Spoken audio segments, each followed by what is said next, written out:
Hi there, this is John Byrne with Poets and Quants. You're about to watch a video live stream event that we held in August of 2020 with key players in the online MBA space.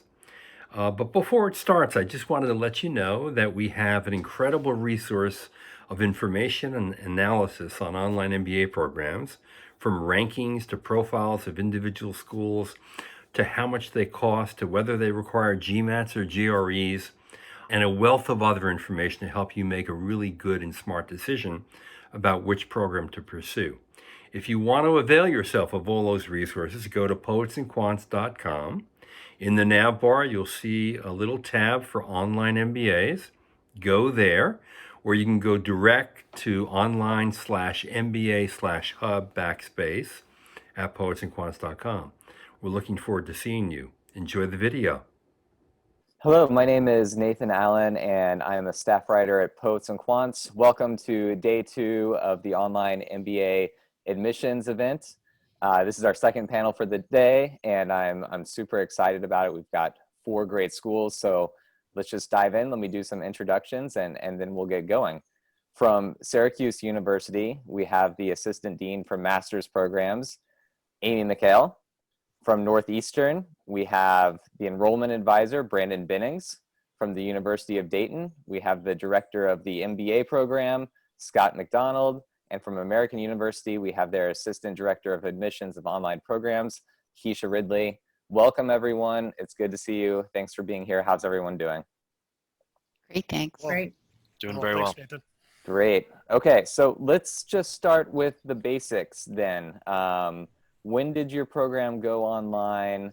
What are kind of some of the intricacies of it in terms of structure and setup? Amy, we'll start with you. Great. Thanks, Nathan. So our program actually started as a distance program in 1977 and then moved online in the 2000s. And we relaunched with our educational technology partner in January of 2015. We have a format that is weekly asynchronous materials that the students watch in advance of coming to a 90-minute live session. Okay, great. Brandon, how about you? How is Northeastern set up?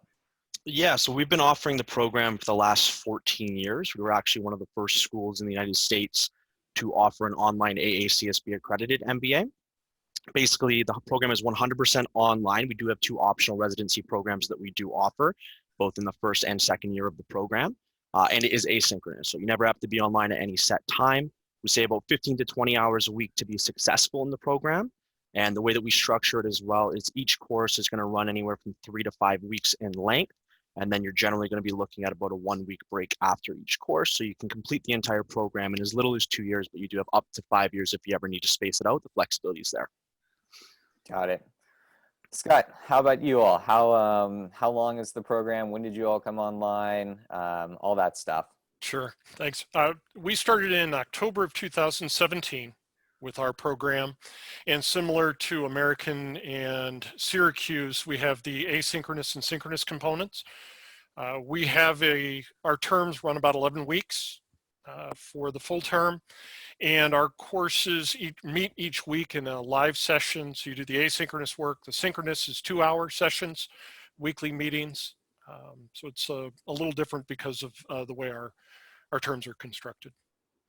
Got it. Okay. And Keisha, how about at American? Yeah, so to kind of piggyback with Scott and Amy, yeah, we do have the asynchronous and synchronous component. Our sessions are actually 10 weeks per term. And then we also have an immersion requirement for our students, where students are typically required to do an in-person experience for usually 3 days. Obviously, right now during COVID times, that has been also moved to online, but that is in addition to the asynchronous and synchronous component.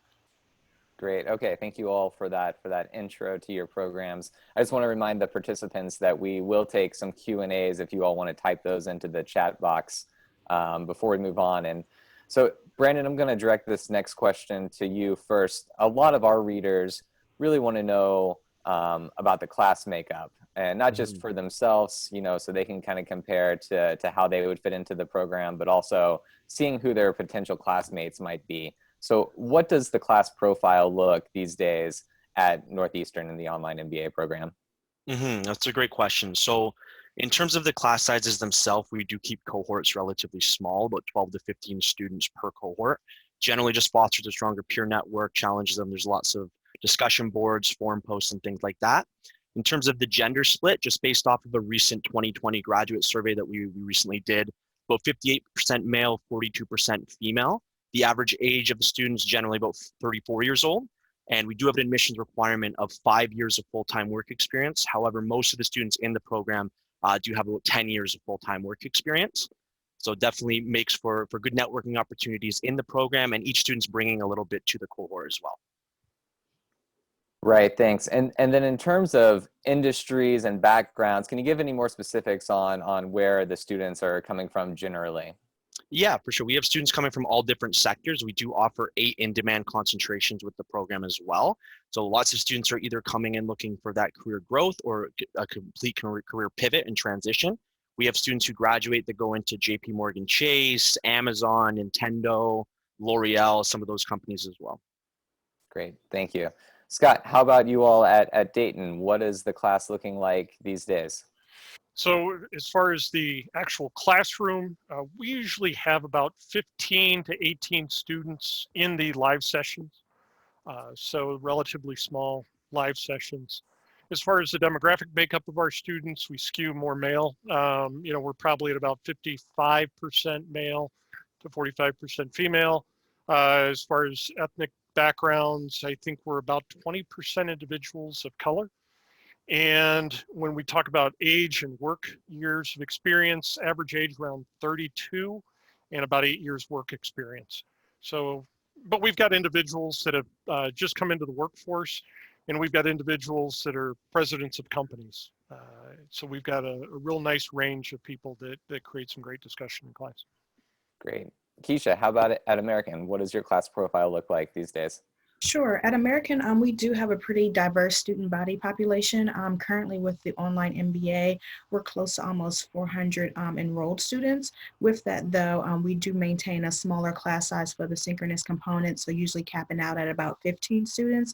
As far as the actual makeup of our students, we do have a fairly decent or close to a fairly decent split as far as gender. We're at about actually 48% women within the program, as well as with our underrepresented minorities. We also are at about 48%. So you see a little more diversity within that component. As far as the background of our students, they come from all over. We accept students that are straight out of undergrad, as well as students we've seen, with 20 to 30 plus years of work experience. And so it really brings a very diverse, and it cultivates a great conversation within that live session component.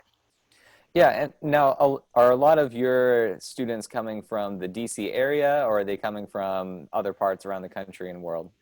So it is a mix, but primarily they are within the DMV. We have about 60% of our students from the DMV area, but we do, like I said, have a mix of students that do come from all over.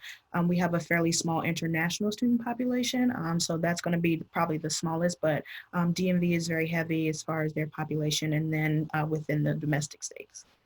Great, thank you. And Amy at Syracuse, I think Syracuse is one of the bigger programs that we work with. Is that true? How many students are enrolling, and what are they looking like? Yes, Nathan, we probably have about 1,000 active students enrolled. Like many of the colleagues here, we also keep class sizes on average between 18 to 20 in a synchronous session, but we just add more and more sections as we need to meet demand.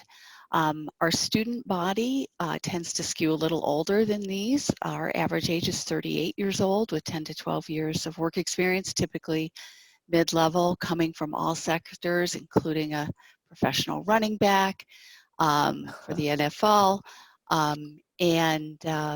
We probably do skew a little bit more male. Another thing of note is that we are about 28% military connected.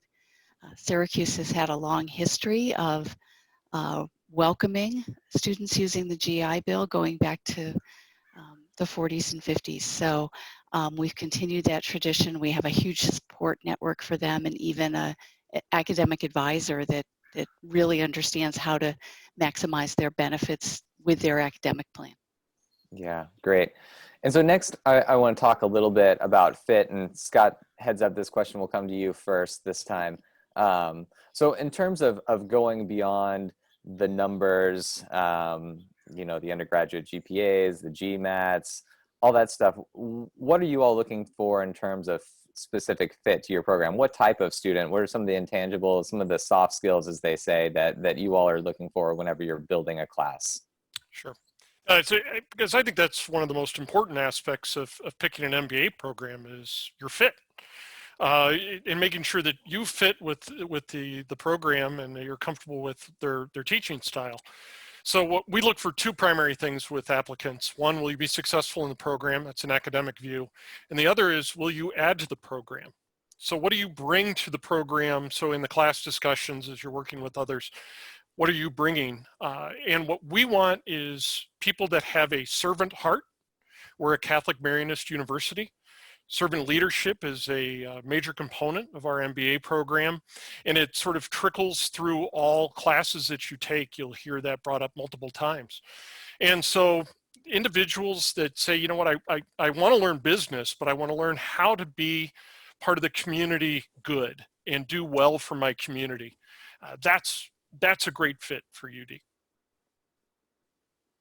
Great, thank you. Thanks for that. Keisha, we'll come to you next on this question. How about in American? What sort of fit and culture are you all trying to build through the incoming classes? Sure.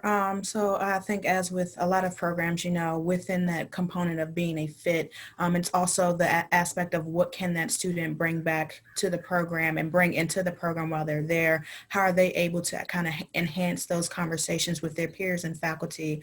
But aside from that, American also really looks for students that are in line with the mission of our school with Kogod, and that is a force for meaningful change. And so we're looking for those students that have kind of that passion behind them for really utilizing their degree to make a difference within the world and within the Kogod community, as well as their respective communities as well. Great, thanks. I'm sensing a trend now between Dayton and American in the terms of the do-gooder mindset that you all are looking for. Is that something that in the full-time programs, and I'll direct these questions to both of you who just answered, but in the full-time programs, we hear a lot about, you know, the current cohort of MBAs, crop of MBAs that are looking to kind of do business for good and kind of blend the social, environmental with the business. Is that something you all see in the online space as well? Absolutely, I would say, yeah. Yes. Yeah, actually, as Keisha mentioned once before about immersions, we have a servant leadership immersion that students are required to come to campus, spend 3 days getting immersed in the UD culture, learning about how we view servant leadership. And one of the beautiful things we saw from that is the team created a hashtag of Take UD Home, because they wanted to make sure they took that ethos of what they learned here back to their communities, because it was so important to them. And so, yeah, absolutely. We see that in our students, and we love it. And how about in American, Keisha? Yeah, and if I could just jump in and say, you know, with us similar to that, but also I think even though we're not a hybrid program or not a blend, I think American does a great job as far as allowing both the online student population and the residential student population to kind of come together through kind of acts of service and the opportunities that are provided outside of the classroom. So with the online students having that full access to the resources that all of our students have, you know, it really helps them to like be in line in a sense with that residential concept as well. Great, thanks. And Amy, fit at Syracuse, and also I want to give you the opportunity to answer that question that I threw back there halfway through this. So if you're seeing anything, specific trends in terms of what we just mentioned, feel free to add that in as well. Sure, thanks. So yes, we look at our applicant pool holistically. We do want to make sure that they have, you know, proven success in their academics as an undergraduate. We want to see that they have made good career progression and have contributed at work and in their communities, because we do want to have engaged students. We also want to have students who will engage as alums, and I think we've been very successful at that. You know, in our last couple years of alums, we've had them actually go out into the cities in which they live and become part of our alumni boards there, and take a real active part in being part of the broader Syracuse community. So those are some things that we really look at in terms of evaluating our students. And again, I didn't mention it earlier, but we obviously also have these immersive in-person experiences too, and we're trying to use those to come, I guess, not to grips, that's a little too strong a word, but to make sure that we're meeting those nascent needs of the community in terms of new coursework. So making sure that we're being very topical about things that we may only briefly touch on in our coursework. So doing things on sustainability, on blockchain and the potential uses that blockchain has outside of the financial realm. How can it be used in social entrepreneurship settings and things like that? We've got actually a new course coming online in the fall on sustainability. So that's kind of how we try and stay in touch with the needs of the students. Great, thanks, Amy. And Brandon, how about you all at Northeastern in terms of what you're looking for fit, and then anything else you're kind of seeing new to the classes that are coming in? Yeah, definitely kind of echoing everyone else's response here in terms of looking for both academic and professional success. Obviously, 5 years of full-time work experience is an admissions requirement that we hold, and it brings incredible experience to the cohort and the students. Again, makes for great networking opportunities. Also, really understanding what the motivation is. Is the person looking to make a career pivot? Are they looking to kind of break through a ceiling and move upward? Understanding why they're looking to use the degree. Obviously, we want you to be successful in the program, and we want you to represent Northeastern as an alum successfully as well. Making sure that you have enough time for the program, so 15 to 20 hours a week, making sure you're able to dedicate that and be successful in the program, but also just understanding what their ambitions are as well, their motivations and ambitions. Normally, successful students in the program are entrepreneurial, they're ambitious, lifelong learners, they're looking to use the MBA to achieve goals, and we want to help them through that process. Great, thanks. And we'll start this next one with Keisha. You'll go first on this, but Brandon, you kind of hit on a point in terms of hours a week. I think one of the big, I don't know, barriers, but at least questions that people have before entering an online MBA, more so than maybe the full-time, is how do I balance the work life, school, all that going on? This is a different age group generally where they've got maybe young children, more family members. They're just a little bit further along in life, and there might be a little bit more hesitancy to how do I juggle all this? So Keisha, what advice do you give to your potential applicants that are thinking about this question? Sure. So the good thing with our program is obviously the flexibility, but our program is truly flexible in the sense of our students are not within a particular cohort. And so with that, they kind of have the real opportunity to go at their own pace. So a lot of times we'll have the students and we kind of will have the conversation as far as, typical students will take about 2 classes per term, and that will allow them to finish around the 24-month time frame. However, you don't have to finish at that point. So we really make sure they understand that, one, we want that they have the time to commit to the program, because we do expect about 20 hours per week towards each course. But we also want them to understand that it is of their pacing. And so we will typically encourage, like if for, let's say, your fall term, you're unable to take 2 classes, you can take 1 classes.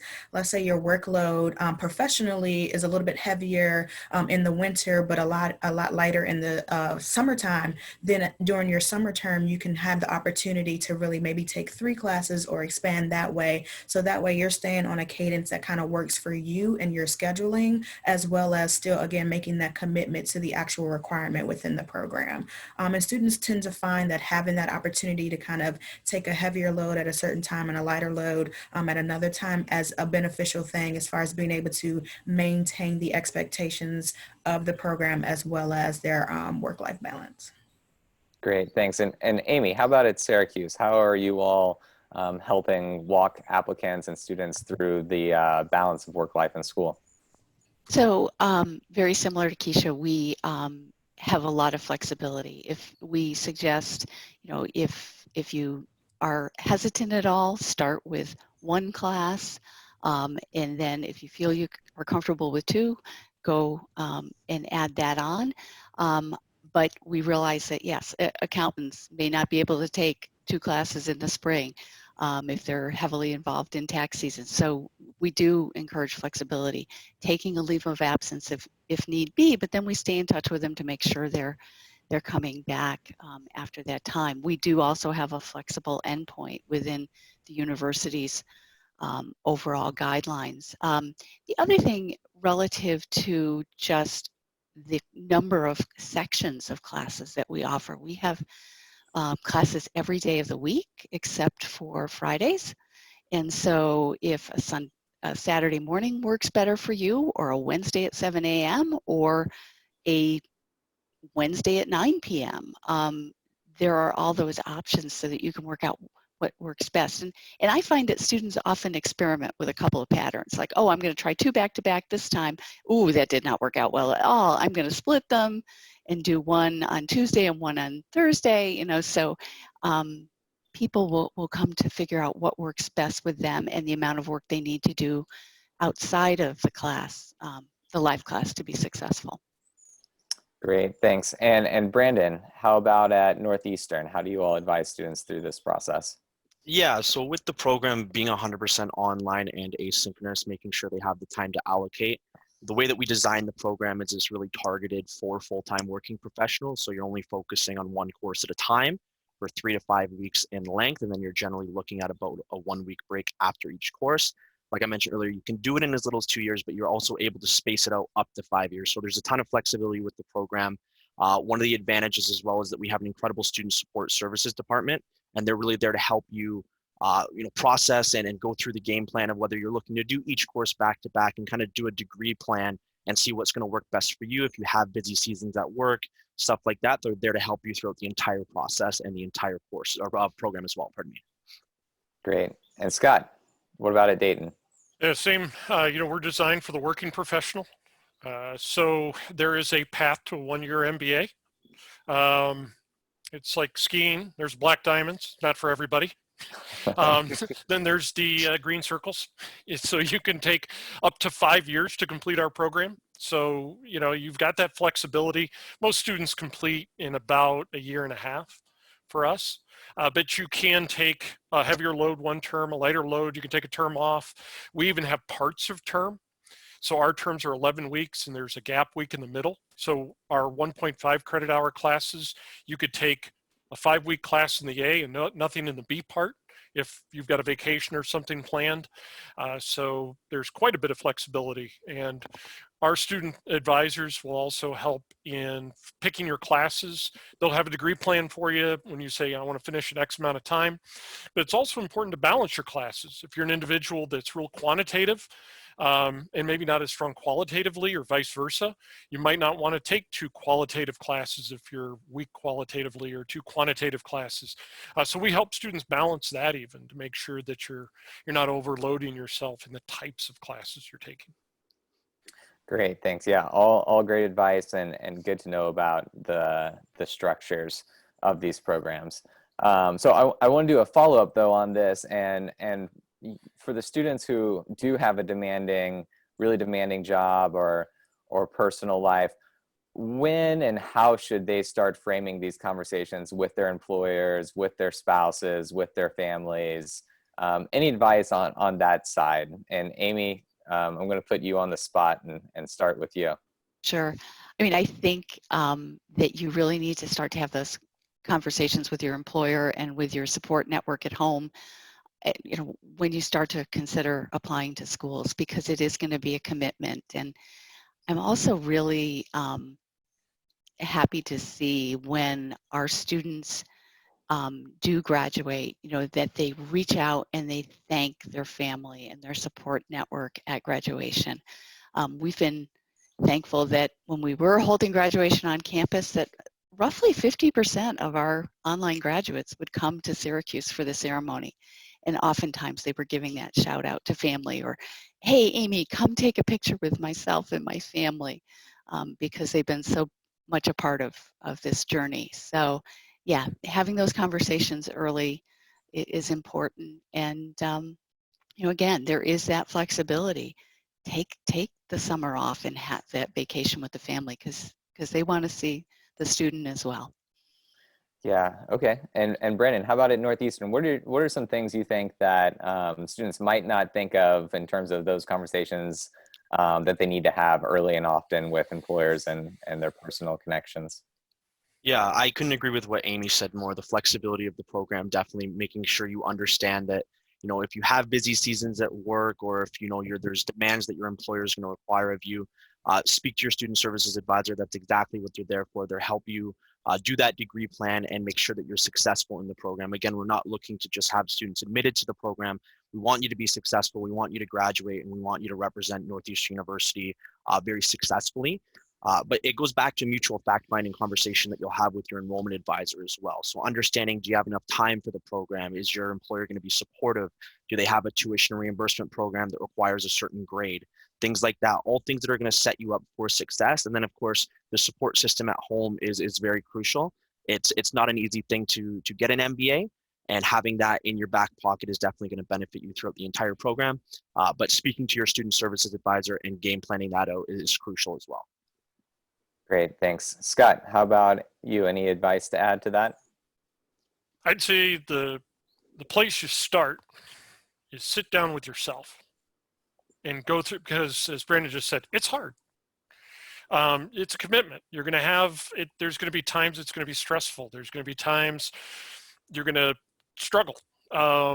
Just because trying to maintain that work-life balance. And I'd say once you get yourself to say, you know what, this really is what I want to do, I'm really committed to this, then the conversation with your family and your support network, because they're going to need to be there for you, and make sure that they understand there's going to be times that you can't make it to volleyball games, soccer games, things of that nature. And you've got to, again, balance things. And lastly, I'd talk to your employer. Because the reason you might be getting it might be, you know what, I want to get out of this place. And some employers are going to take it a little bit differently. But I've had students that went to their employer and said, hey, I'm getting my MBA. And the employer was fully supportive and said, actually, I want to help you.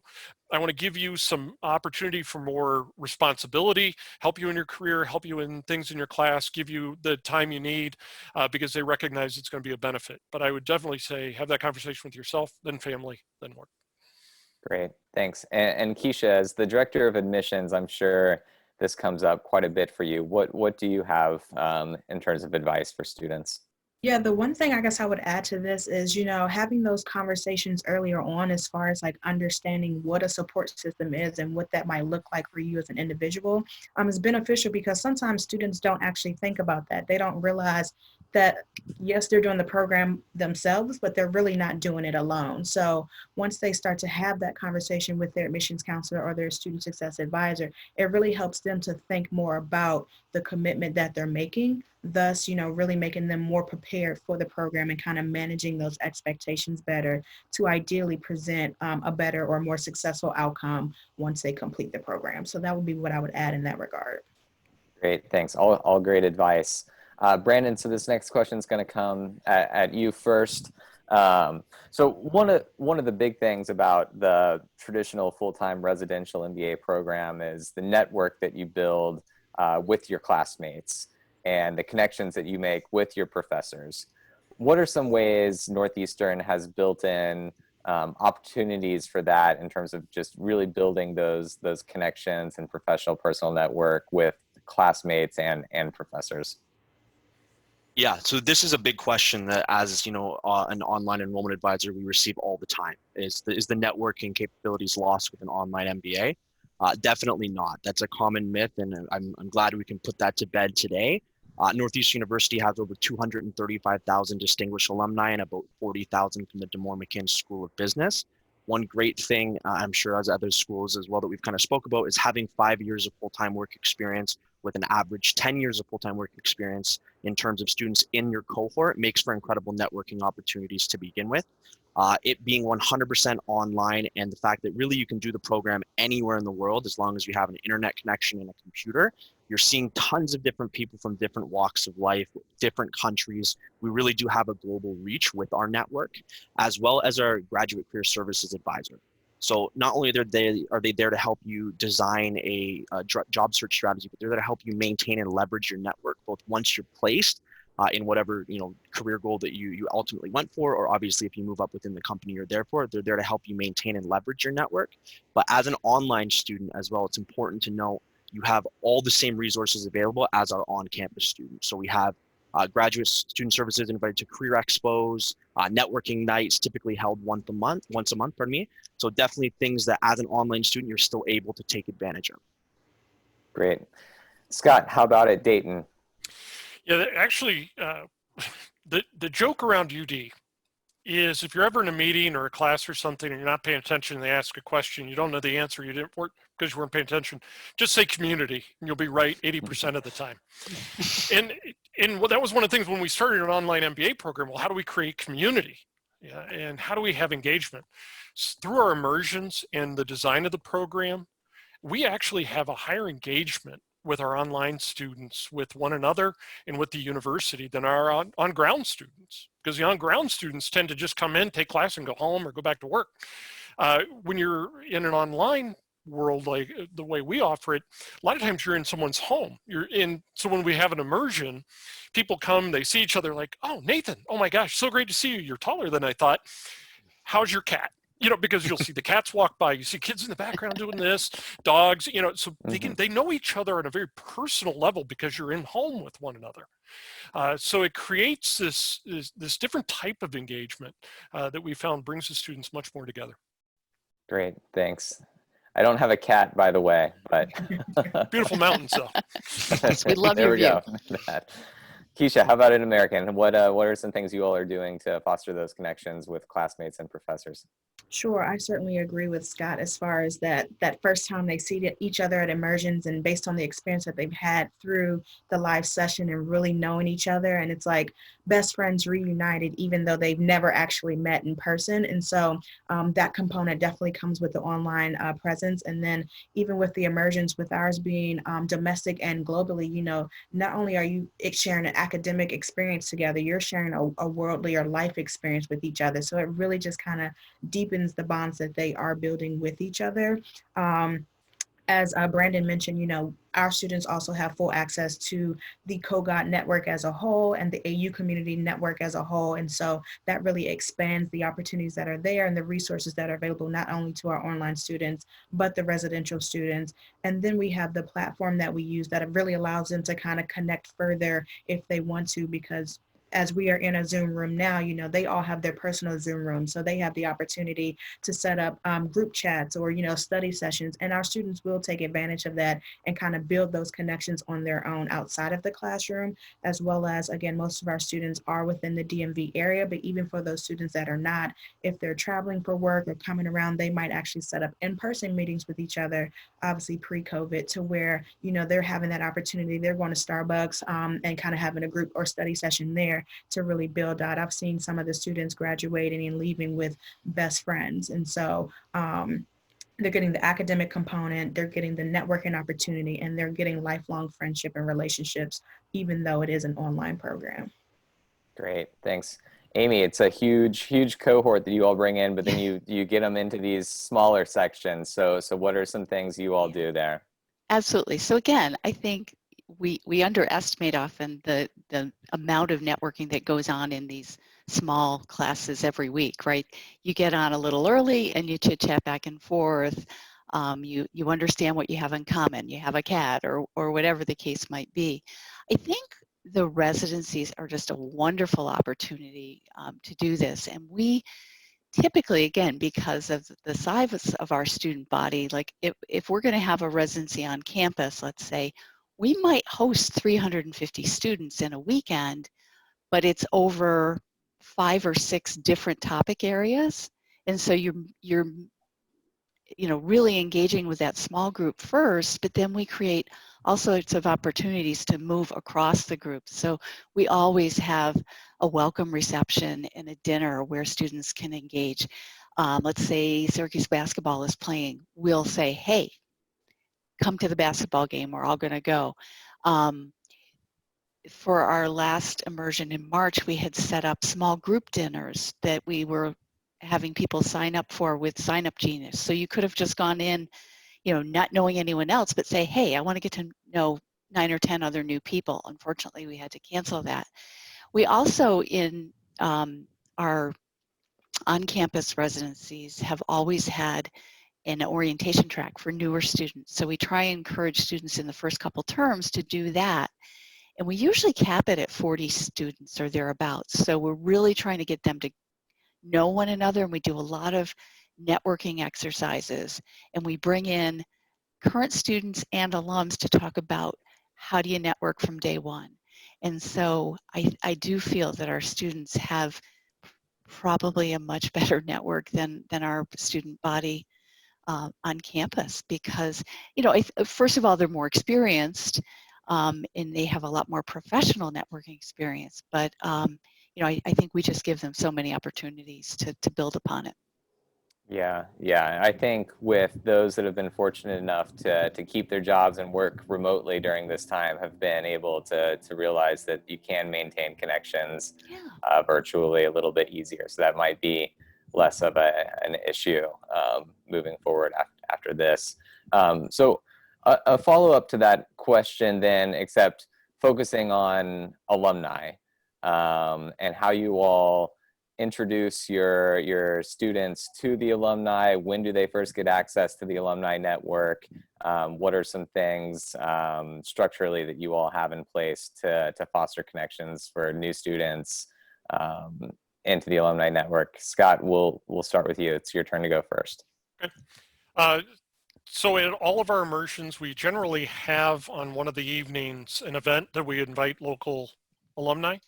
So if they want to come in, so that's during the program. We've got a number of people in the program that are actually undergrad alumni.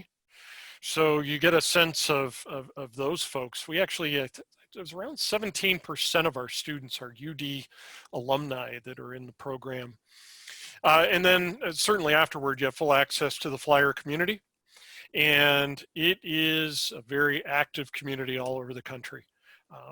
I always joke with people about, you know, when you're here for an immersion, pick up some flyer gear, because when you're walking through an airport wearing a UD shirt, somebody's going to say, "Go Flyers." You're going to get a comment. And it's amazing the affinity UD has with its alumni.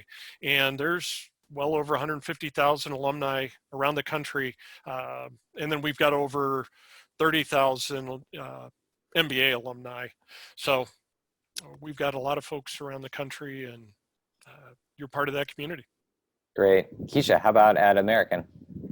Yeah, so I think, well, one, we have a great alumni relations office, and we have a great director of alumni relations. He's done a great job as really putting on new activities and events to where students can participate and attend, to just get that social networking with some of our alumni to build that relationship. Aside from that, we do also have an alumni networking opportunity at our immersion experience, where even, I mean, in 2018, we went to China, and we probably had, I would say, 40 alumni show up. And so like the network is pretty vast across the country and across the world. And so bringing those students to actually engage with the current students through the immersion experience is also something that we've seen as beneficial, because they really get to have those more direct one-on-one conversations. And then we also just allow our students to engage with that in the earlier part of the process as well. So if we're speaking with a prospective student, and maybe there's an alumni that sticks out particularly to us, we might say, hey, this sounds very familiar and connected to what you're interested in. Like, let's try to connect you to this alumni so that you can get a better understanding as far as what their experience was, either when they were in the program or even post-program, to kind of connect what your concepts are, what your ideas are as far as what you're looking for to what they actually experienced. Great, thanks. And Amy, what about at Syracuse? So in my welcome letter that they get from me, we actually suggest that they join the Whitman LinkedIn group, which includes current students and alums. And then, as I mentioned, we obviously try and bring alumni into the orientation part of our immersions, but we also, when we are not on campus, well, when we're on campus, but also when we go to other cities. So typically our fall immersion is in another domestic city. And so we will also invite alums to join us for those receptions. The same thing when we're international. We typically have an international immersion in January and in July. So we're utilizing that then. As students graduate, they get another letter from me, as well as co-written by the Director of Alumni Engagement, to talk about how they can continue to stay connected to both the Whitman alums, but also the greater Syracuse community of alums. So we try and reinforce all the time that they are part of this much bigger network and to take full advantage of it. Great. And Brandon, how about at Northeastern? You talked earlier about the really large alumni numbers. How do you introduce the students to all them? Yeah, definitely. So again, as an online student, you get all the same resource, all the same access as someone who would have completed their online or MBA on campus. So as soon as you graduate, you have extensive access to our alumni network. You're also able to join multiple LinkedIn groups that we do have. And again, all of our career expos, our networking nights typically held once a month. You have access to all of those as well. And really just going back to it being 100% online, we do have the 2 optional residency programs, similar to the colleagues here. But we have alumni all over the world, and we have different campuses all over the world as well. So there's nowhere that you're going to be that we don't have an alumni that you're not going to be able to connect with. And LinkedIn groups, again, a great way to connect with your colleagues as well. Great. Yeah, thanks. So next, I want to transition a little bit to careers and career services.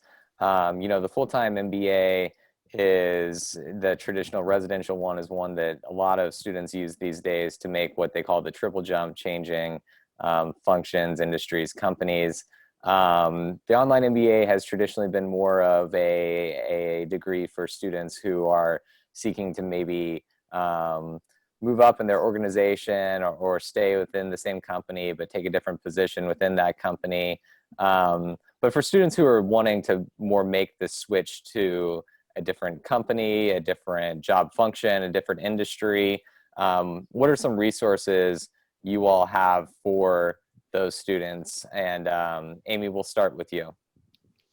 So we do have a very robust career services program.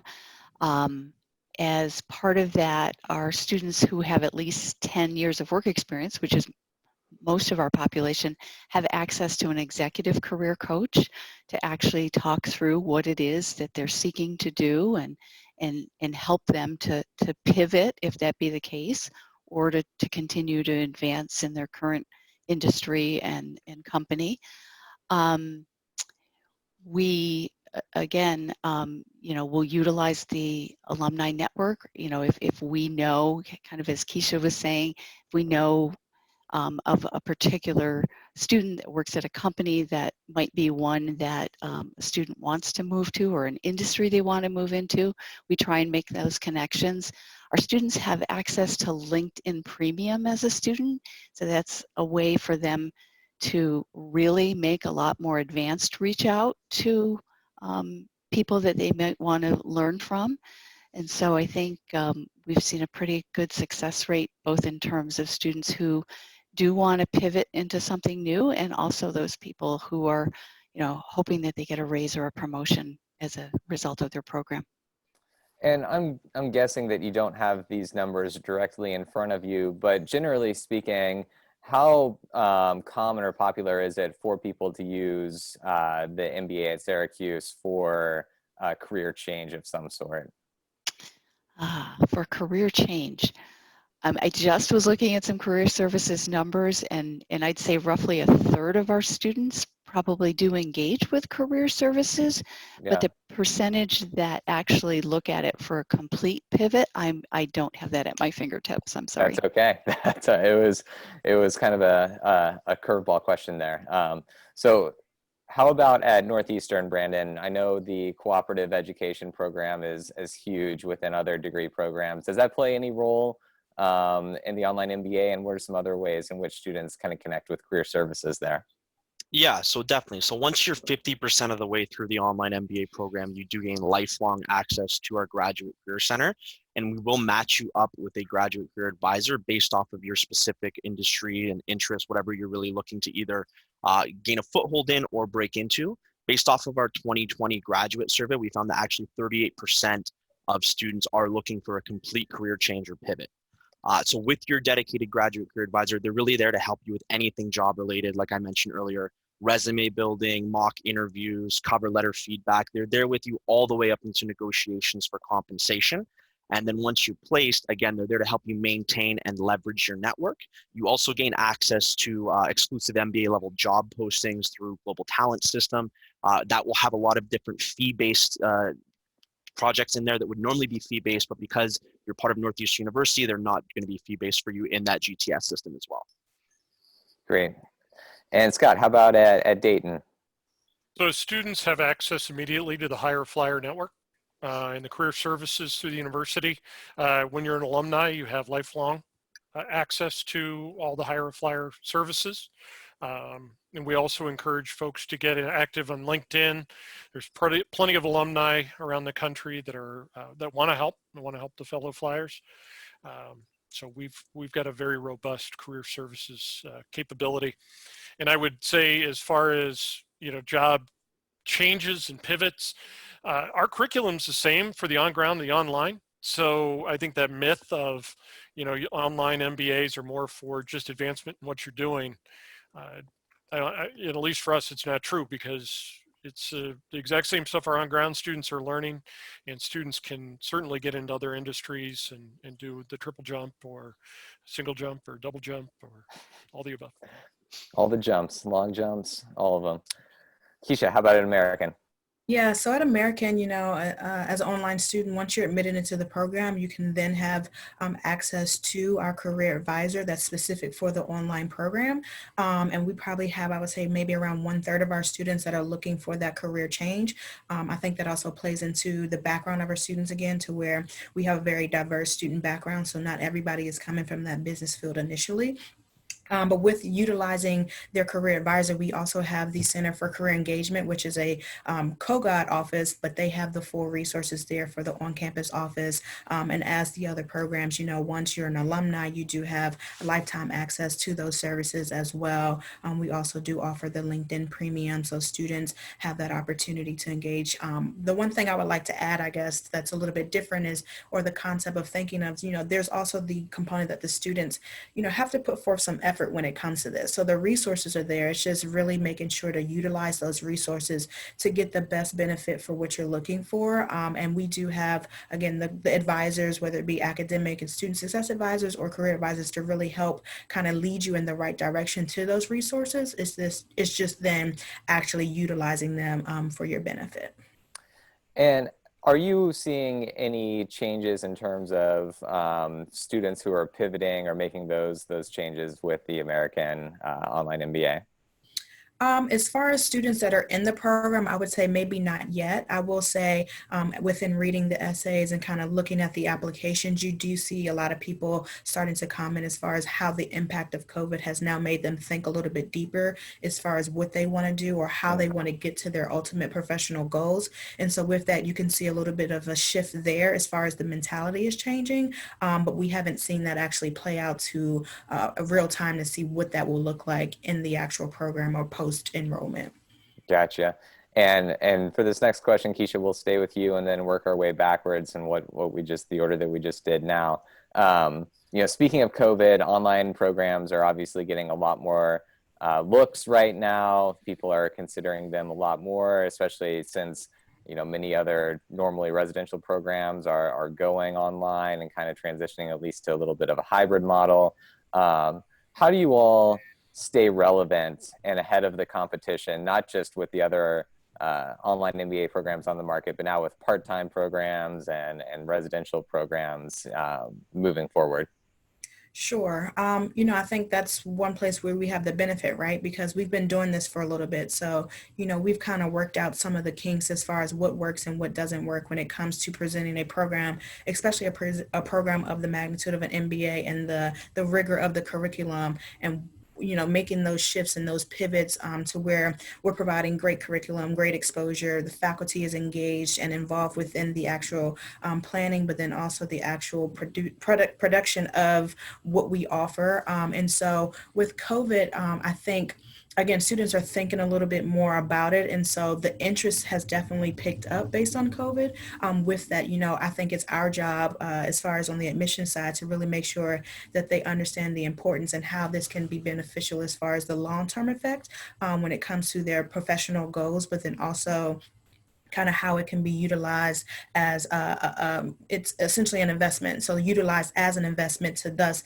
build upon if they were or weren't thinking about whatever those long-term goals might be. And now, you have the opportunity. So why not take advantage of that to really just set yourself up for better success? Great, thanks. And Scott, how about you all at Dayton? What are some things that you might say to students who maybe have never considered the online space, but now are looking at it seriously? I think one of the great things about the online space and the way we're structured is you get the best of both worlds. UD is a top-tier research institution. Our faculty are well known for their research. As a business person, you look at that and go, so what? They're academics. Well, with the asynchronous and synchronous components, our faculty develop the asynchronous.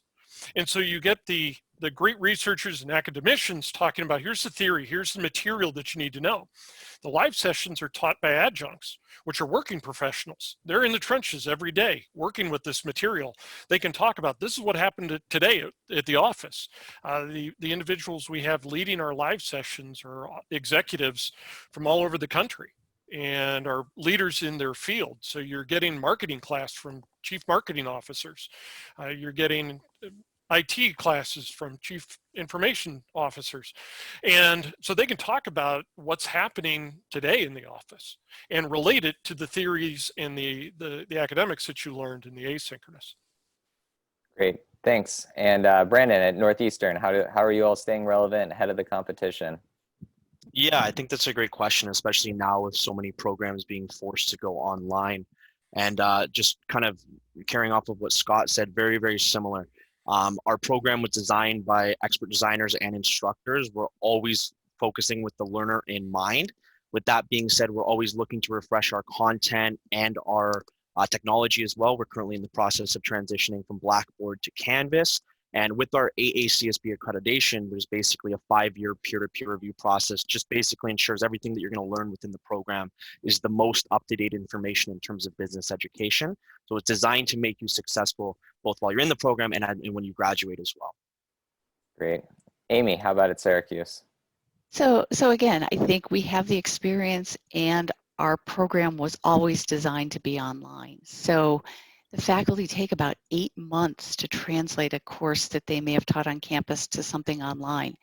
And that includes, how do students best learn? How do they digest information? So you'll find that our 90 minutes of asynchronous video is usually broken up into 8 or 10 segments. So if I'm commuting, or had I been commuting, in from Long Island to New York City, I can just digest 3 or 4 sections and then come back later on and pick up where I left off. It's not just something that had to go into a hybrid mode due to the circumstances. And I think from a, how do we stay current and stay ahead of things? One of the things that we are starting to experiment with is actually, let's try a class completely synchronously to see if it gains traction with students. So as an example, we are having a course come up this fall that is entirely live session only on Python for business, because for students in the analytical space, that's a key skill set to have.